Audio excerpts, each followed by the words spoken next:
et nous avons réformulé les sujets de la manière suivante: les polymorphismes de la politique congolaise, une étude comparative avec la science politique. Donc là, nous sommes en train de faire une étude comparative entre les réalités politiques, les faits politiques congolaises, et conformément à la science, est-ce que ça tient debout ou pas? Alors, nous allons évoluer de la manière suivante. Le premier point, il y aura la définition des concepts. Et le deuxième point, nous allons donner l'objet de la science politique. Et là aussi, nous allons toucher sur le cadre politique, les acteurs politiques, vu que le temps nous manque du respect, parce qu'on ne peut pas vous emprisonner par rapport à notre intervention. On va voir un peu ici, il y aura le temps de toucher aussi sur l'élément de l'incertitude, donc la zone de l'incertitude de l'information. Alors, et à la fin, il y aura les indicateurs pour citer, il y aura maintenant des thérapeutiques. Donc nous allons proposer quelles sont les solutions pour que notre société puisse évoluer. Alors sans plus tarder, je pense que chacun de nous a déjà entendu parler de la politique. Mais souvent nous avons une conception profane de la politique. Et souvent quand on parle de la politique, on a l'habitude de concevoir, quand on parle de la politique c'est de la magie, la politique c'est du diable. Mais aujourd'hui nous allons essayer de voir la politique sur le plan scientifique. Voilà. Alors la politique c'est quoi? Étymologiquement parlant, je salue le pasteur.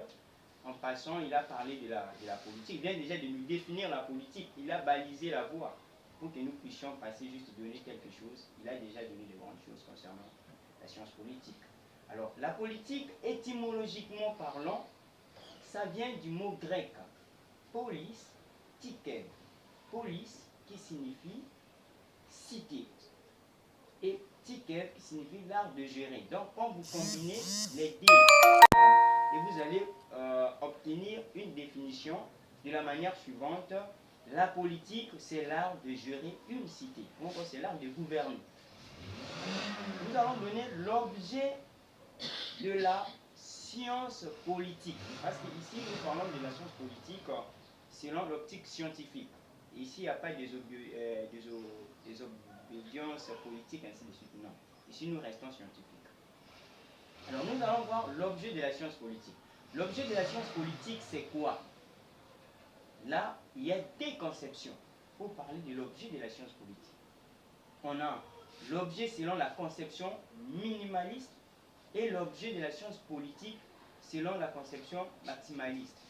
Selon la conception minimaliste, l'objet de la science politique, c'est l'État. C'est l'État. Mais selon la conception maximaliste, l'objet de la science politique, c'est le pouvoir. C'est le pouvoir.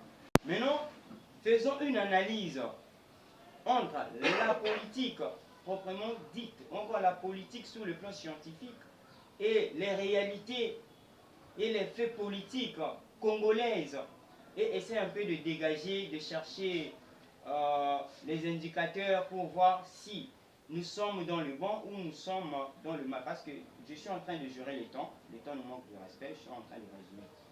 Alors, selon Cicéron, un homme politique, c'est un homme de morale. Et puis il a dit, cet homme de morale-là a un talent. Il a dit, mais ce talent-là ne suffit pas. Et sa connaissance, ça doit être appuyé sur la science politique. Et il a dit aussi que la science politique, on ne peut pas rester seulement dans la théorie, mais nous devons associer cette science-là avec la pratique. C'est pour cela nous, ici, nous sommes appelés un jour à diriger, comme vient de le dire le pasteur. Nous ne sommes pas là seulement pour dire que des dirigeants dirigent mal, maintenant nous sommes là seulement en train de subir. Mais non, maintenant, que devrions-nous faire? Il faut avoir de l'audacité. Alors, c'est pour ça qu'avec de telles formations, nous essayons un peu de donner quelques grandes lignes et qui va nous orienter un jour dans la vie politique. Alors, ici nous venons de définir le concept politique et nous venons de donner l'objet de la politique selon la conception minimaliste et selon la conception maximaliste. Et maintenant, nous voulons faire le diagnostic de la politique congolaise. Aujourd'hui, personne ne peut ignorer. Si on est RDC, même à l'Est, apparemment, rien ne marche. Mais quand même, on ne peut pas dire, parce que nous sommes sur le plan scientifique, on ne peut pas dire que tout ne marche pas. Non. Il y a quelques avancées. Mais s'il faut faire une étude comparative, s'il faut balancer entre des points positifs et des points négatifs, vous allez voir quand même que le point négatif domine. Oui. Peut-être aussi ce n'est pas la volonté des dirigeants, mais peut-être c'est par manque de connaissances. Parce que même la Bible nous enseigne dans le livre de Proverbes 19:2, le manque de la science n'est bon pour personne. Donc tel que nous sommes là, nous devons nous donner, nous devons nous perfectionner dans la science. Et c'est même la raison de notre colloque de ce soir. Alors, nous avons vu les indicateurs, nous avons dit c'est négatif. Maintenant, nous proposons des solutions. Des solutions qui vont nous aider à s'en sortir. Alors, nous devons avoir des hommes qui sont formés.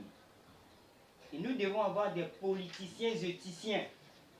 Nous devons avoir des politiciens moralistes. Et même aussi des politiciens chrétiens, comme vient de le dire le pasteur. Alors, quand nous parlons de la politique, d'où viennent des politiciens? D'où viennent des hommes politiques? Ils viennent donc des partis politiques. Alors, il y a une différence entre un parti politique et un groupe de pression. Ça, nous devons savoir. Et parce que parfois, les années écoulées, et nous avons vécu un phénomène ici à Kinshasa, même en RDC en général, et il y avait un groupe de pression, bon je ne peux pas citer les noms là, il y avait chaque 17h, il y avait des cloches là, des sonneries, et il y avait même quoi, de marmites, des histoires comme ça. Donc tout ça, c'était des groupes de pression. Mais il y a une différence entre un groupe de pression et un parti politique. C'est par rapport à leurs ambitions, par rapport à leurs buts.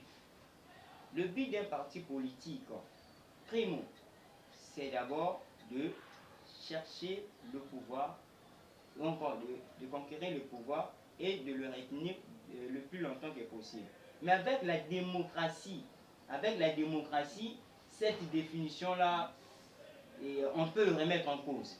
Vous voyez? On peut dire que non, on peut bel et bien, pour un parti politique, chercher à accéder au pouvoir, mais pas de le maintenir aussi longtemps que possible, parce qu'il y a déjà des mandats qui sont bien déterminés, vous voyez, par la Constitution.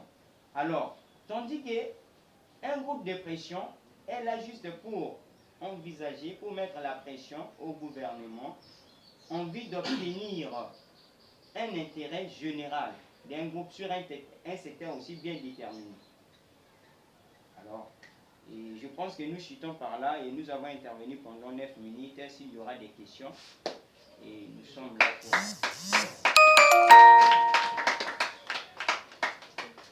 Tu as été très fort, hein?